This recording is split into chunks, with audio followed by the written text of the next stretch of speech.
I'm Paige from Kid, and this is How to Engage Students. Stay tuned for some teaching tips. For student engagement, there are 3 steps: using total physical response, planning engaging activities in the class, and your interactive skills. You are the star. This is your stage. You better bring it. Let's go.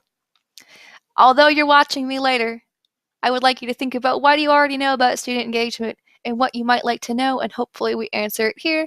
If not, do not limit your learning to just me. Go ahead and do a search. If any topics in here pique your interest, you are free to go and explore and learn more.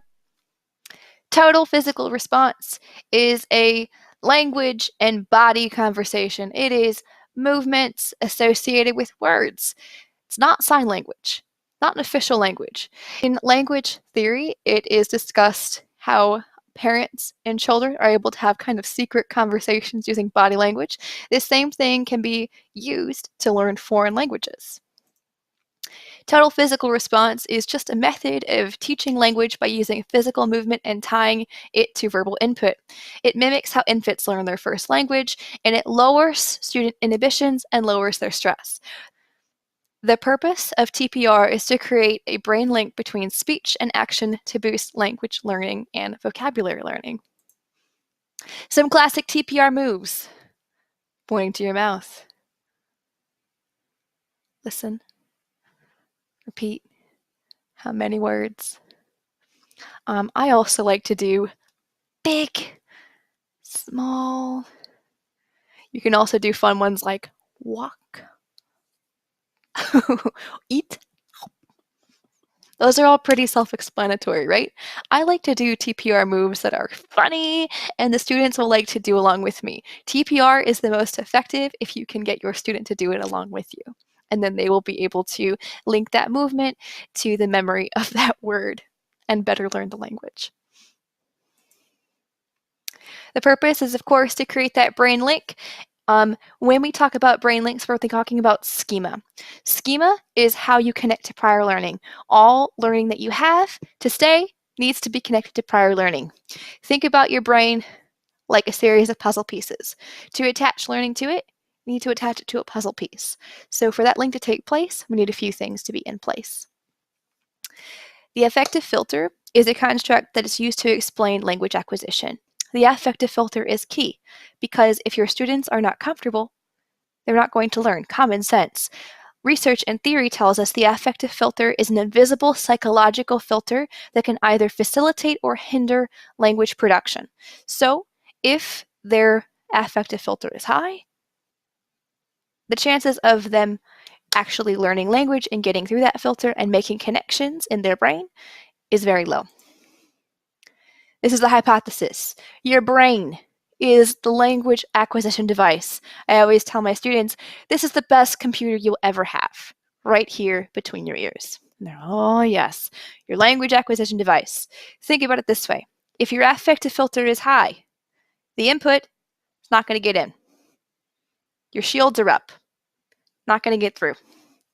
If you're feeling comfortable and your affective filter is low, you'll be able to get and receive that input. Comprehensible input means that you are giving language and instruction that is right at their level. Not too hard, not too easy, but comprehensible. So that it can be inputted into that device, attach it to schema, and begin that new learning process and mastering English, right? These are some variables that raise or lower the affective filter. Having a low anxiety environment, having a quiet classroom, having a friendly teacher, having them motivated. Give them stars. Tell them they're doing a good job. These variables are not very complicated. It's not rocket science here, but they are important. Now, a high affective filter looks like a student who might be disengaged, looking off to the side. In a really young kid, maybe they're literally running away. If you have that happen, I might sing a song. I might bring out a little friend, encourage them to come back. They usually will. For a low affective filter, you have a student who's really looking at you. Maybe they're bouncing up and down. They're doing TPR with you. Low affective filter is usually a student that's very engaged. They're with you, class is going great. Having a low affective filter for a student means that they will be likely to rebook with you and have a wonderful and engaging class experience. These are the effects. If you have a high affective filter, the learner is stressed. They feel anxious, self-conscious, and they have a lack of self-confidence. We want our students to be and feel confident so they can go, go, go many places. So, of course, we don't want a high affective filter. They also may experience boredom or disinterest. This is particularly true for older and upper level students. For a low affective filter, you will see them being comfortable. They are okay making mistakes, and they are empowered and confident, which is what we want. Part of having a learner who is comfortable is having fun class activities. I like to use funny voices. I also like to use peekaboo, have a fan, peek out, be silly, bring out some fun props, like a puppet. Also, make sure that you are using the features in the platform. There's the spinner tool, there's the whiteboard. The sky is the limit as far as using the whiteboard and the tools in the interactive classroom to come up with fun games and engaging activities. All right, when you're pacing the class, rewards are important because they help ensure that your learner has a low affective filter. They're being rewarded and praised. I give a star about every 5 minutes. And then by the end of the 25-minute lesson, they have received 5 stars. In between, make sure that you are giving a secondary reward of some kind.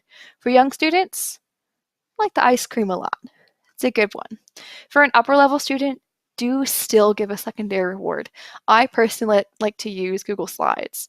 There are some really cool games you can check out. There's a Facebook group and community of teachers who like to make and use Google Slides.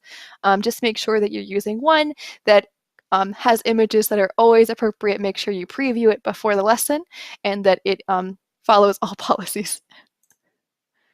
Remember that you need to adjust for your student. If you hit a block, don't keep running into it. Find a workaround. Find out, okay, what's the problem here?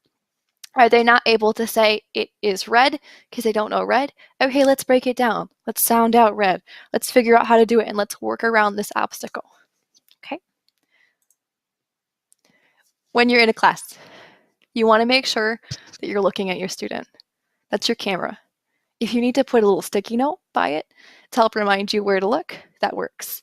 I like to also move my external camera to be right by where the student's window is. If you have an internal camera, what you can do is it's in the middle of your computer, right? You can take your browser, move it to the side so that your student is lined up right under your internal camera. That eye contact will make a big difference. Make sure you're also listening to the student and that you're present, because remember, the only time that we have is right now. Tools for engagement. We've talked a little bit about that before. I love to bring out funny props like my beard. They never expect that one. I also love the unexpected. Like a bubble blower. Roaring dinosaur. He lights up. He's so cool. Oh my goodness. And he's blowing bubbles. You can't ignore that. They will be engaged when they see something like that. Figure out what you have. Search around the house for a stuffed friend. Something that you can use to bring some excitement to the class. Make sure that you're doing your best to surprise and delight your students. Vary your energy. Try all your tricks. If you see that a student is bored and disengaged, don't leave it. Don't leave them bored and disengaged. Try something. Try your whole box of tricks. All right, we are nearing the end of our time together, so I want you to reflect on what you've learned. If you are still curious, remember, learning does not have to stop here. Thank you so much for joining me on this mini workshop. Happy teaching and best of luck.